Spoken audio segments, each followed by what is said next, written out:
Most of us have grown up exposed to detailed artistic recreations of those huge, bombastic beasts that roamed the earth long before us.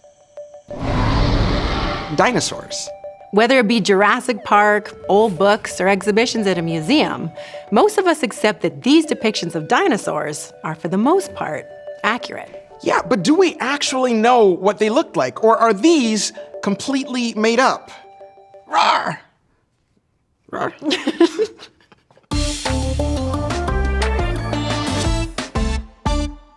Before the field of paleontology existed, ancient peoples were discovering what we now know as dinosaur bones all over the world. It wasn't until 1841 that pioneer paleontologist Sir Richard Owen officially coined the term dinosaur, and, along with many others, began dreaming up what these fossils could have looked like covered in flesh and skin.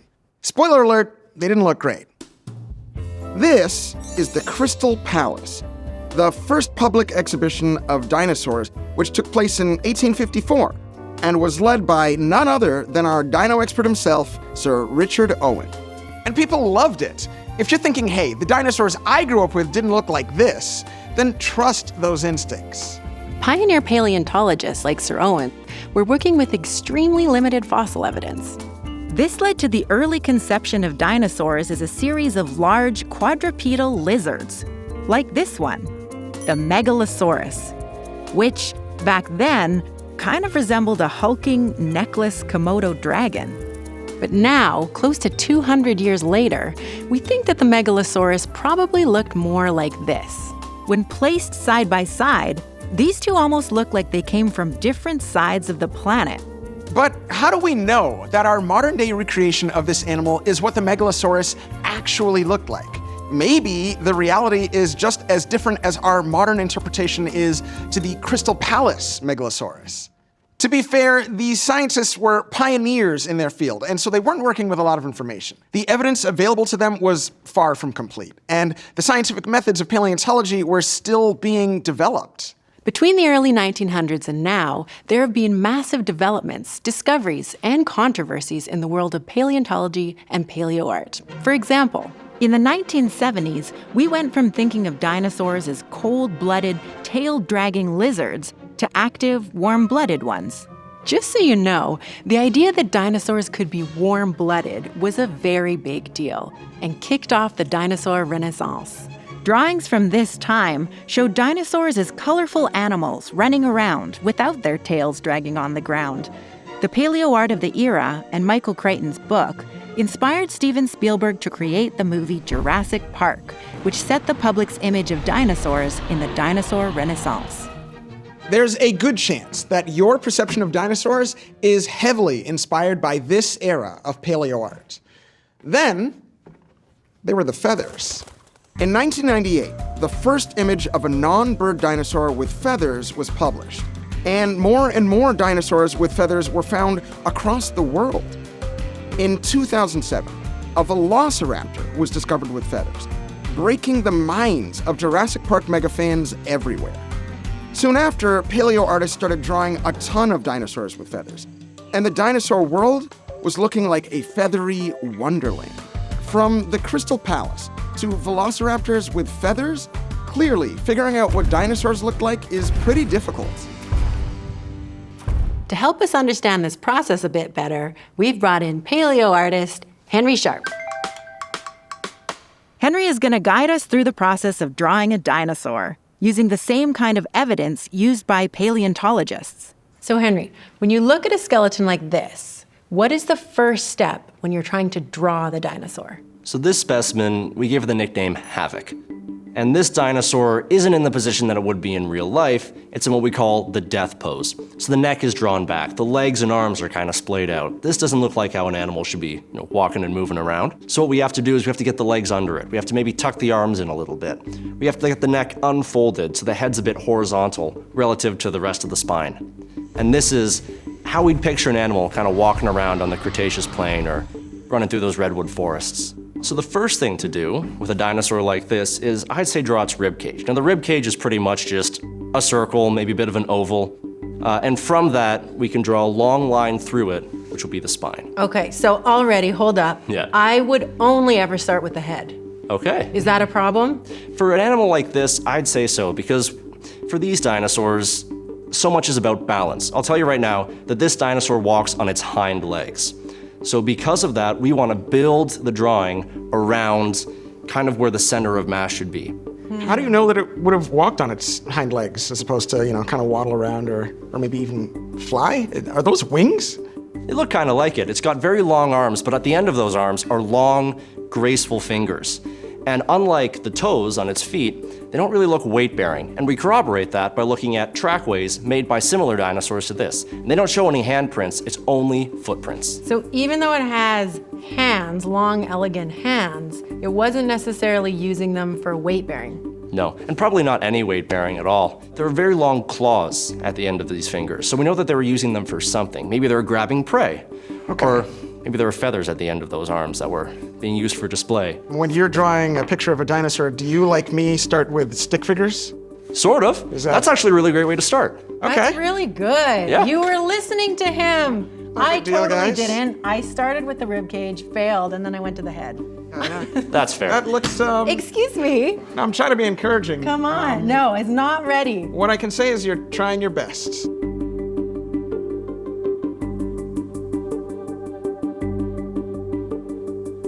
What can you tell us about how much muscle mass a dinosaur like this might have? Is there anything in the bones that tells you about that? There is. So what we use as paleontologists are the two closest living relatives of dinosaurs, and these are birds and crocodiles. And if we look at birds and crocodiles, which we have great information on the anatomy of, and we find that there's a muscle in birds and the same muscle is in crocodiles, it should probably be in dinosaurs. And then we look on the bones of dinosaurs and we see if there's a muscle scar that could indicate that that muscle was present.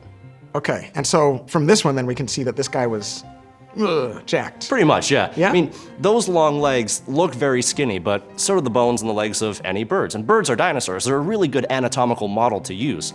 So for the calves of that one, for instance, I'd add kind of a big drumstick and big thigh muscles. I mean, this animal, as if you could, tell from the sharp claws, it's a meat eater.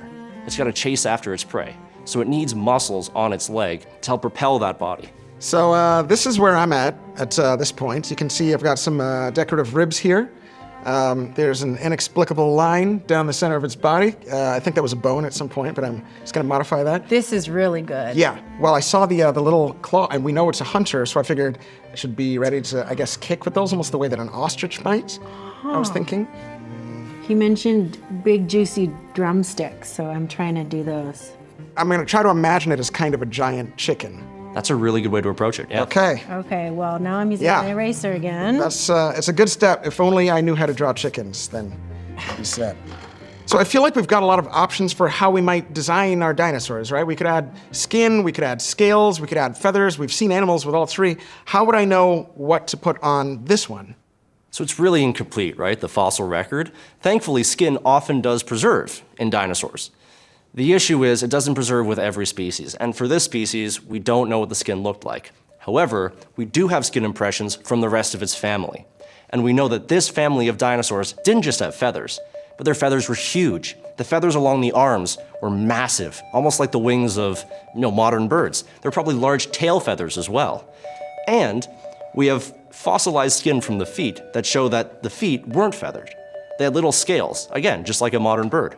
Unfortunately, we don't have any skin impressions from the head, but using modern birds, we can probably estimate that most of the feathers were limited to the back of the head. And the front of the face, where we've been feeding, probably was, kept bare. This is so hard to get rid of my ideas of what a dinosaur should look like, because I can't really picture a feathered dinosaur. I mean, I've seen current images, but I'm still stuck in the Jurassic Park. A lot of people are, yeah. This got a lot harder to draw just I now. know. I don't know if you noticed that. Oh my gosh, Yeah. I don't even, and you said like big wings Yep. and a big bushy tail. Oh, yeah. Oh yeah, Yep. oh my gosh, big bushy tail. Okay. I'm having a hard time imagining a creature like this.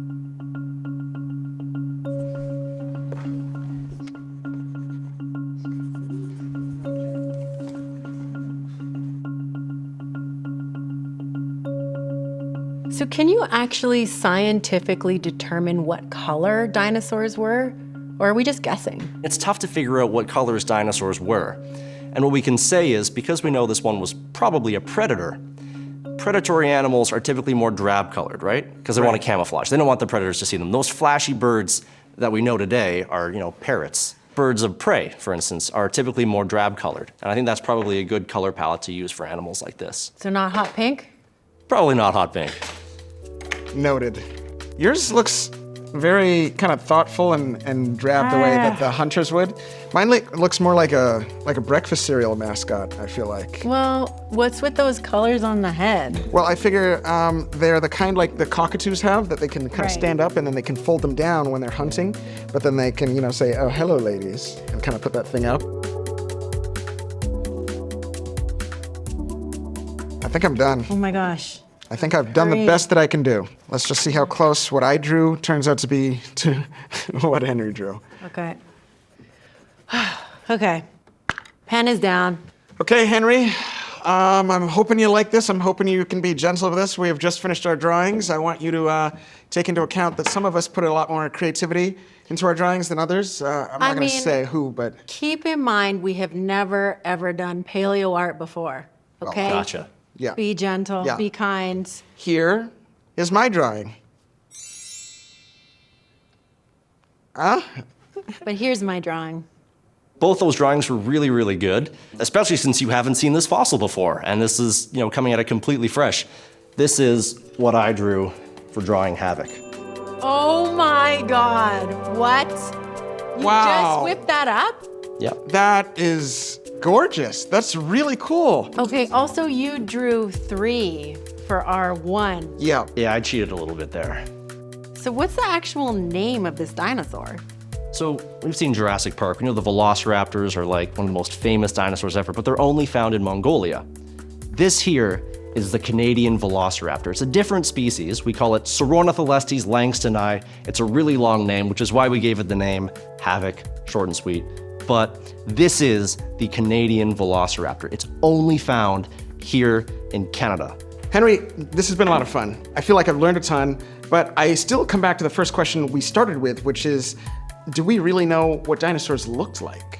Well, reconstructing dinosaurs is science, right? In science, we never really know. We just have hypotheses that are supported and hypotheses that aren't supported. And compared to when we first started looking at dinosaurs hundreds of years ago, we have so much more data that we can build better hypotheses on. So I'd say that our current hypotheses of how dinosaurs looked are pretty well supported. So this might be what dinosaurs look like today, but in a few decades, who knows? Exactly. We've got more people looking for dinosaur fossils now than ever before in history. So the chances of us finding new discoveries that completely change what we think dinosaurs look like is entirely possible. I have no idea what I'll be drawing in 20 years. I just know that I'm really going to enjoy doing it.